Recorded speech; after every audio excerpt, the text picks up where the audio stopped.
Fala galerinha, beleza? Professor Marcel Reis de História do Brasil.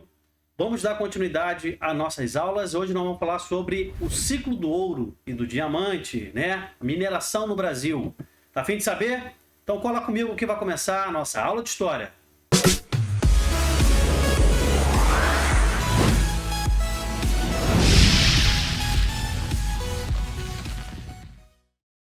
Beleza, galera? Vamos lá, estamos de volta, continuando com nossas aulas. Nosso foco aqui é passar no concurso, beleza? Então hoje nós vamos falar sobre a mineração, falar sobre o ciclo do ouro e também sobre o diamante, beleza?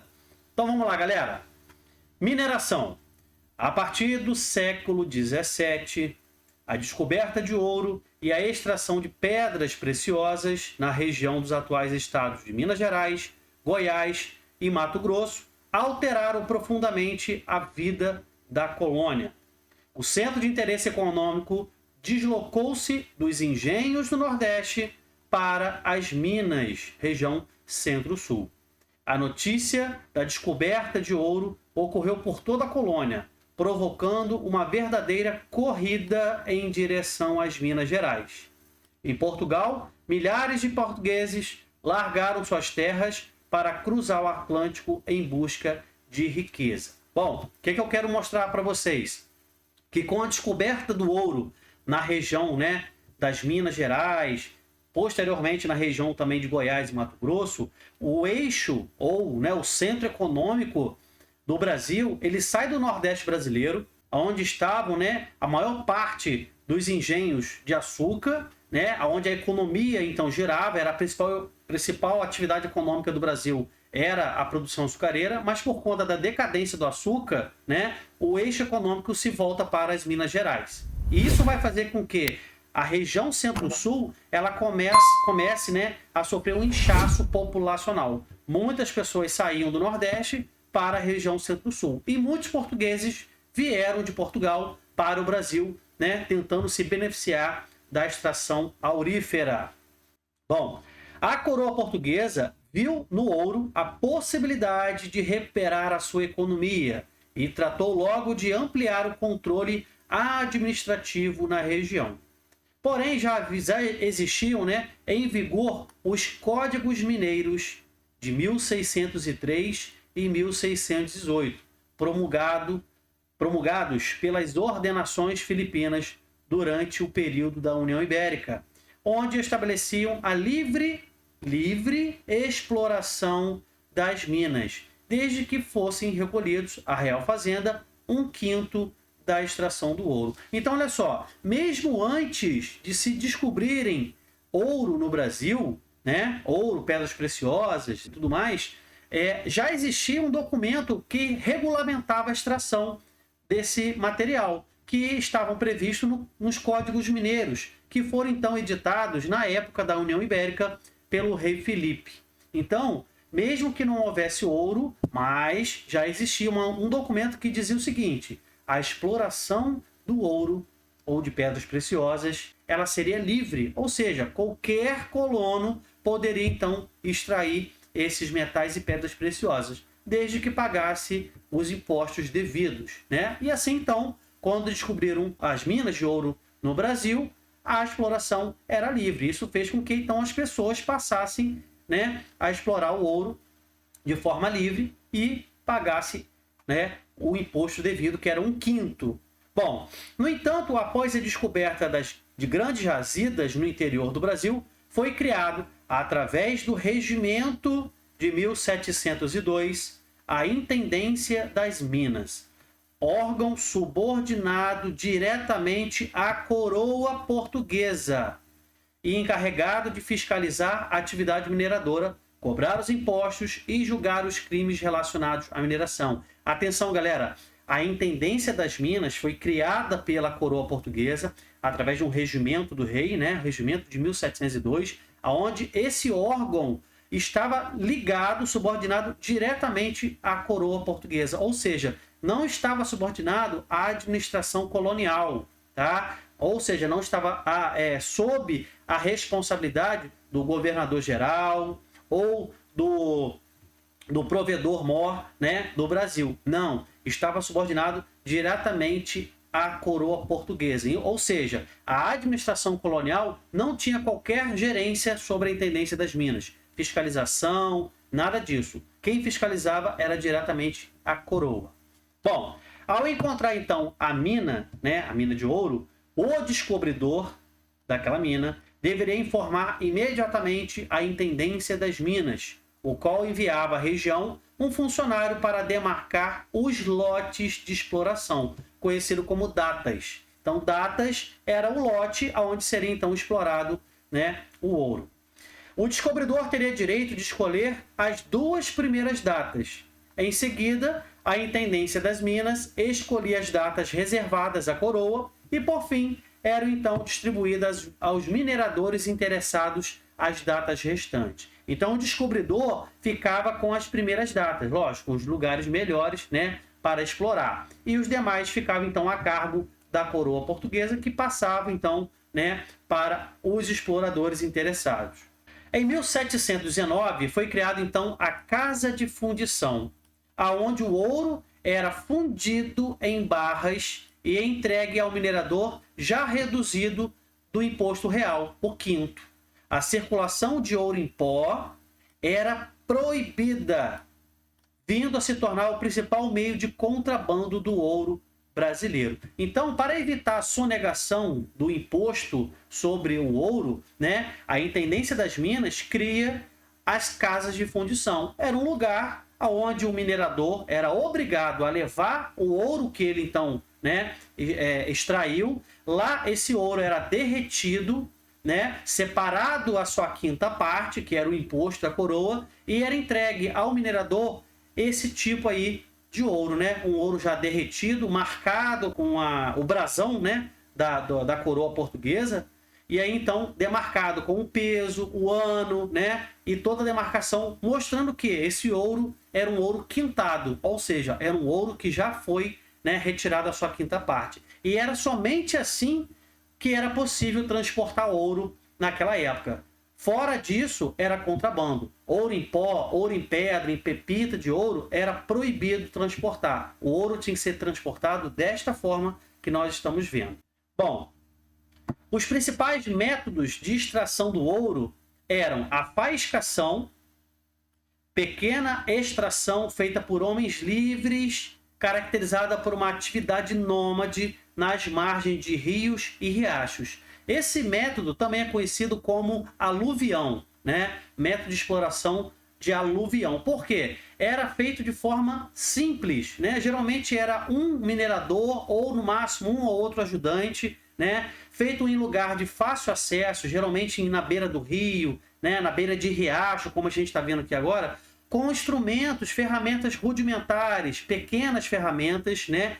E era de forma nômade. O que significa de forma nômade? Que esse minerador ele não se fixava naquele lugar por muito tempo. Ele explorava o ouro ali, quando ele já não conseguia mais explorar aquele ouro, né, que ficava ali na beira do rio, ele ia para outro lugar. Era diferente, por exemplo, da extração das lavras. Lavras era um outro método de extração do ouro, de uma forma muito mais intensa, né? Então era extração de grande porte, exigia maior investimento de capital, eram estabelecimentos fixos, dispondo de mão de obra escrava e ferramentas. Foi o tipo de extração mais utilizada no auge do ciclo do ouro. Então, a extração do tipo lavras eram extrações maiores, né? Geralmente em lugares de difícil acesso, né, em lugares que tinham que ser cavados, minas, né, e precisavam, né, de maior mão de obra, maior investimento, maior capital. Então eram feitos por grandes, né, mineradores, ricos mineradores que tinham capital para fazer esse tipo de exploração. Então as lavras, né, foi a principal forma de extração de ouro no auge do ciclo do ouro no Brasil, que dependia então de bastante mão de obra, bastante funcionários, bastante capital investido. Bom, dentre as principais medidas tomadas pela coroa para evitar a sonegação dos impostos e o contrabando de ouro e pedras preciosas, nós podemos citar? Bom, por mais que tivesse a casa de fundição, o ouro continuava sendo contrabandeado, tá? Então, para evitar o contrabando e a sonegação do imposto, a coroa portuguesa, né, fez várias medidas para coibir essa prática. Uma delas, a instalação de postos de fiscalização em pontos estratégicos nas estradas para verificar se o quinto havia sido pago. E também a cobrança de impostos sobre a passagem de animais, pessoas e mercadorias para a região das minas. Então, aquela região, todos os caminhos que ligavam, né, as estradas que ligavam para a região das minas, ela tinha um posto de fiscalização e de pagamento de pedágio, né, de taxas, justamente para coibir, né, e tentar arrecadar o máximo possível de lucro com a exploração mineradora. Em relação aos impostos criados pela coroa portuguesa para incidir sobre a exploração do ouro, nós temos 3 tipos. O quinto, que é o mais conhecido, né, que é o tributo do quinto, que era a quinta parte, ou seja, a 20%, né, do ouro que era extraído, do ouro e do diamante que era extraído pelo minerador. Então, o quinto foi a principal forma de cobrança do imposto sobre a exploração do ouro e do diamante. Mas não foi o único, porque também tinha a finta. A finta foi um sistema que consistia no pagamento fixo, né, de 30 arrobas anuais, aproximadamente 450 quilos de ouro por ano. Então, o minerador ele teria que pagar por ano 450 quilos, né? Ele era obrigado a pagar. Essa era a finta. Bom, a captação foi uma outra forma, né, de cobrar os impostos sobre a mineração. A captação ela já era um pouco diferente. Era um imposto que incidia sobre o número de cada escravo que pertencia ao minerador. Ela também incidia sobre os faiscadores, ou seja, os exploradores, né, nós vimos particulares, os seus ajudantes, assim como os donos de lojas comerciais que se instalavam na região das minas. Com isso, Portugal queria garantir a arrecadação correspondente ao quinto.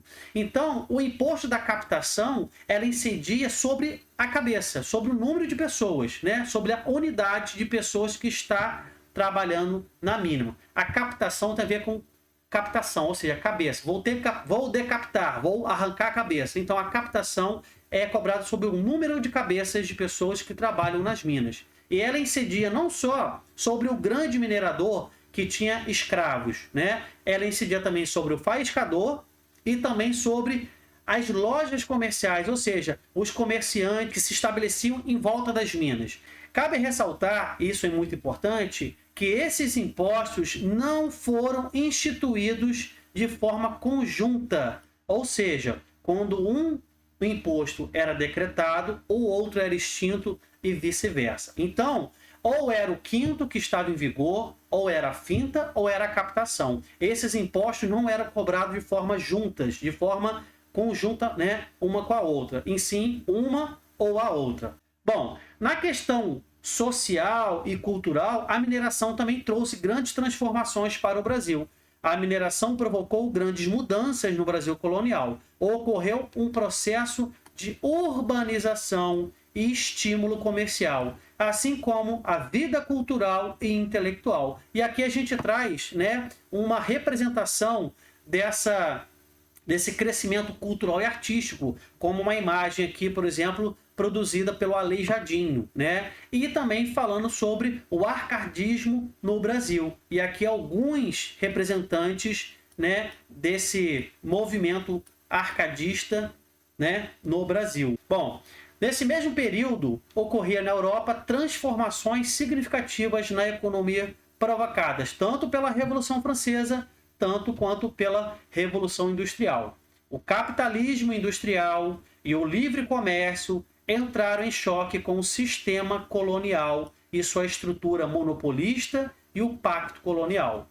Desta forma, as condições de vida da população brasileira eram muito difíceis e por isso começou a se questionar o modelo econômico social, construindo as bases para as revoltas emancipacionistas que eclodiriam no século XVIII. A gente está trazendo aqui um assunto que nós vamos falar mais à frente, que são os movimentos emancipacionistas, como a Inconfidência Mineira, a Conjuração Baiana, né? Que foram movimentos de contestação sobre o domínio português, né, no Brasil. Bom, a enorme importância econômica e política adquirida pela mineração brasileira, interna e externamente, pode ser comprovada por alguns indicadores. Bom, um deles é a forte imigração da metrópole para a colônia, ou seja, a vinda de pessoas de Portugal para o Brasil. Durante o período da mineração, a gente vai ver que a imigração de portugueses para o Brasil ela é intensificada. Por quê? É a corrida do ouro, né? As pessoas querendo vir para o Brasil para se enriquecer com a exploração aurífera. Bom, outro indicador foi o crescimento do comércio entre a colônia e a metrópole. Então eu trago aqui para vocês esse gráfico em 1690, né, na virada do século 17 para o século 18, é onde então as minas de ouro são descobertas. Olha como que em pouco mais de 100 anos, né, o Brasil quase que multiplicou 10 vezes a sua população. Beleza? Outro fato interessante é que dessa população, por exemplo, em 1798, né, nós éramos 3.250.000 habitantes. Só que se a gente for observar aqui, ó, na legenda, 42% dessa população eram escravos negros. 6,8% eram escravos pardos. E 12,5% eram escravos que haviam sido libertos. Ou seja, se a gente somar, gente, aqui, dá 60% da população. Então, os escravos e libertos, os escravos que foram libertos, correspondiam a 60% em média da população do Brasil naquela época. Ou seja, o que isso mostra pra gente? Que durante o período do ouro, não só houve um aumento da imigração, né, de portugueses para o Brasil, mas também o tráfico de escravos da África para o Brasil, o tráfico negreiro, ele se intensifica. Ou seja, a entrada de escravos ela é maior durante o período da mineração, correto? Anotem aí o bizu, hein, galera? Vamos lá. Bom, a mineração, com efeito, elevou o poder aquisitivo das camadas mais ricas da população e provocou o surgimento de cidades cujos habitantes tinham necessidade de consumo cada vez mais diversificada. Então, olha a perguntinha da prova aqui, ó. Uma das consequências da mineração foi o crescimento do mercado interno para abastecer a população. Ou seja, a diversificação de comércio, né, de atividades comerciais. Então, a mineração ela causou um aumento do comércio interno do Brasil. Tá? O surgimento de novas profissões, né? De novos comércios. Bom, o deslocamento do eixo econômico da colônia do Nordeste para o Sudeste deu nova importância estratégica a todo o centro-sul do território. A mudança da sede do governo geral de Salvador para o Rio de Janeiro, em 1763, fez surgir um novo modelo de sociedade mais urbanizado, diversificado e dotado de maior mobilidade social. Ou seja, a sociedade mineradora era uma sociedade que ela constantemente estava se modificando. Por quê? Muitos escravos conseguiam a sua carta de alforria por conseguirem então pagar ao seu senhor sua liberdade. Então, muitos escravos passaram a ser homens livres. Então, havia uma mobilidade. Você deixava de ser escravo, né, na base da pirâmide e passava agora a ser um homem livre. Muitas pessoas da camada média se enriqueceram com a mineração e passaram a ser, então, o topo da pirâmide. Por outro lado, muitos mineradores, né, perderam toda a sua fortuna na busca do ouro e então passaram a ser da classe média. Então a gente vê que a sociedade mineradora era uma sociedade móvel, ela era diferente da sociedade açucareira, que era imóvel, estratificada, né, ali rígida. Aqui não, a sociedade mineradora é uma sociedade que possibilita uma mobilidade social.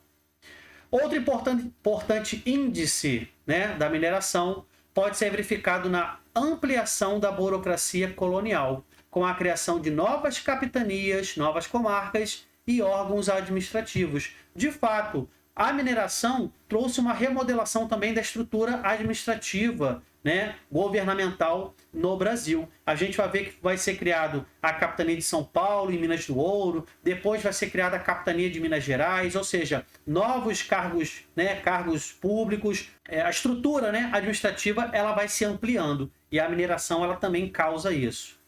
Essa ampliação ela foi naturalmente acompanhada pelo aumento do número de funcionários civis, militares e religiosos. Assim, a riqueza da colônia provocou também a ampliação do aparelho do Estado e o seu controle sobre a sociedade. Bom, falando agora sobre o diamante, a gente também tem uma certa especificidade sobre a exploração do diamante, que é um pouco diferente da exploração do ouro. Olha só, a partir de 1729, foram descobertas as minas de diamante na região do Arraial do Tejuco, ou Tijuco, tá? É Tejuco, tá certo? E Arraial do Tijuco também, que é a atual cidade diamantina. Bom, sendo criado em 1734 a Intendência dos Diamantes. Então, assim como tinha a Intendência das Minas de Ouro, tinha também a Intendência dos Diamantes, que era o objetivo de fiscalizar e administrar a extração de diamantes na região. Bom, logo depois, em 1740, alterou-se o regime de exploração, que era livre, para o regime de contrato, que consistia na concessão de exploração a um único contratador, ficando este obrigado à entrega de uma parte da produção diamantífera para a coroa portuguesa. O primeiro contratador foi João Fernando de Oliveira, e o depois foi o Felisberto Caldeira Brant. Então, olha só, a exploração do diamante, né, ela foi, no início do seu processo, feita de forma livre, né, uma exploração livre. Depois, a coroa portuguesa alterou de livre para regime de contrato. Apenas a quem tinha o contrato com a coroa portuguesa poderia explorar o diamante, né? E após esse processo, a coroa portuguesa, a partir da administração do Marquês de Pombal, né, passou a explorar o diamante de forma de um monopólio real, né, criando então o regimento da real extração. Então nós temos aqui, ó, 3 modos de exploração do diamante. Começou com a exploração livre, depois pela exploração pela regime de contrato e agora pelo monopólio, né, real, através da real extração. Beleza? Então essa é a diferença entre a exploração do ouro e a exploração do diamante. Galera, fechamos aqui então, né, essa parte do ciclo do ouro, né, da exploração do ouro e de pedras preciosas no Brasil. Beleza? Na nossa próxima aula, nós vamos falar também um pouquinho sobre essa parte do ouro, mas falando sobre a administração do Marquês de Pombal, as reformas pombalinas. Beleza, galera? Não perde então a próxima aula. Você que não é inscrito no canal, aproveite para se inscrever, curta, compartilhe com seus colegas. E você que está inscrito no canal, faça algum comentário, né? Ajude aqui então a gente produzir mais aulas e as suas dúvidas são importantes. Beleza, galerinha? Obrigado e até a próxima!